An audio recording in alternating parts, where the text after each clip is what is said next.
Well, do you think it's clear yet whether this latest conflict could topple President Assad? Well, I think the situation for Bashar al-Assad is very, very bleak right now. I think that everything will be decided by the battle in Homs. If the rebels manage to take control of Homs, just the same way they've taken over Hama and Aleppo, that means Damascus is encircled, basically, and the rebels are already within 20 kilometers from it. Moreover, the Hama takeover also means that Russian ships in Latakia, in Tartus, are now within the firing line of HTS drones and missiles. So I think that the situation for Assad is looking very, very bleak right now on many, many fronts. All right, you're at the Doha Forum, which is focusing on global cooperation, also, of course, security. What are people saying at that forum about Syria? Is it a big topic? Well, absolutely. It's become a topic that was supposed to be a discussion about a frozen conflict when the agenda was set, now into the dominant topic of the day.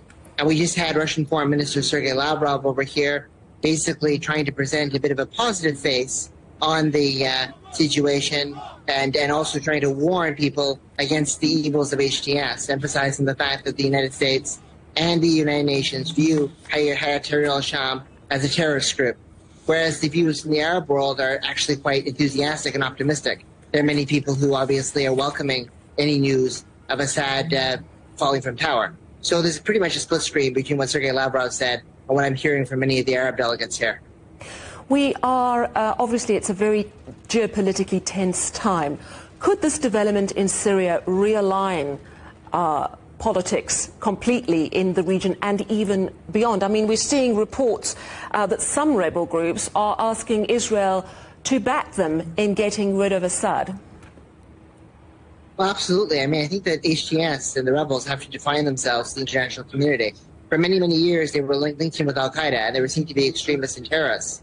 Their leader, al-Jawadi, admired the 9/11 hijackers. But since 2015, they've been trying to present more of a moderate image, and really now they're emphasizing the fact that they're going to be tolerant of religious minorities, that they're willing to reach out diplomatically to countries that were traditional foes, Arab foes like Iraq, which are pro-Assad, and also now Israel. So I think that HTS is trying to present itself as a mainstream movement that can engage with the broader international community, but whether it lives up to its moderate rhetoric in practice is something that many people don't know and many people don't see. And moreover, this is a global conflict. What happens in Syria is very closely and inextricably linked to the ongoing war in Ukraine, which has limited Russia's ability to help Assad, as well as what's happening in Lebanon. And I think that the de-escalation in Lebanon and the possibility that Hezbollah and Assad were going to rearm and rebuild may have convinced HTS, in part, to launch the offensive at this time. Yeah, that does make sense. You mentioned earlier that the battle for Homs is going to be critical. We're also hearing that rebels are 20 kilometers outside Damascus. How do you see all of this playing out? And I understand it's difficult to make a call, but what are the possible options? Well, I mean, there's several possible options right now. I mean, number one is that the rebels reach Damascus by one of two routes, either by advancing on the city itself, like you just said, or by advancing via Homs and Hama and encircling it.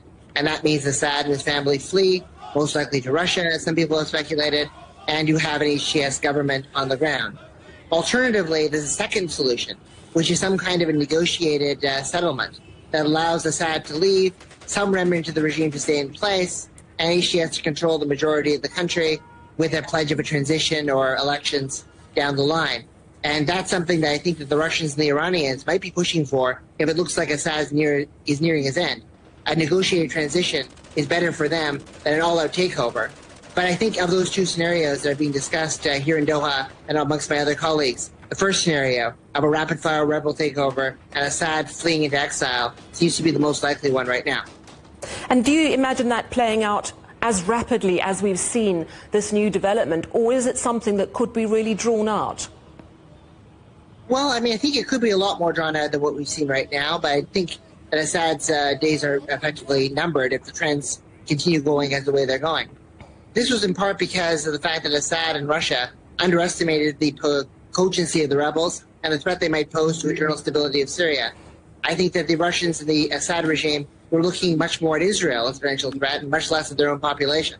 So that's how HTS was able to capture an element of surprise in advance. Now that they know their enemy, they might be able to fight harder, and Assad might use everything at his disposal, from barrel bombs to chemical weapons, in order to defend his turf.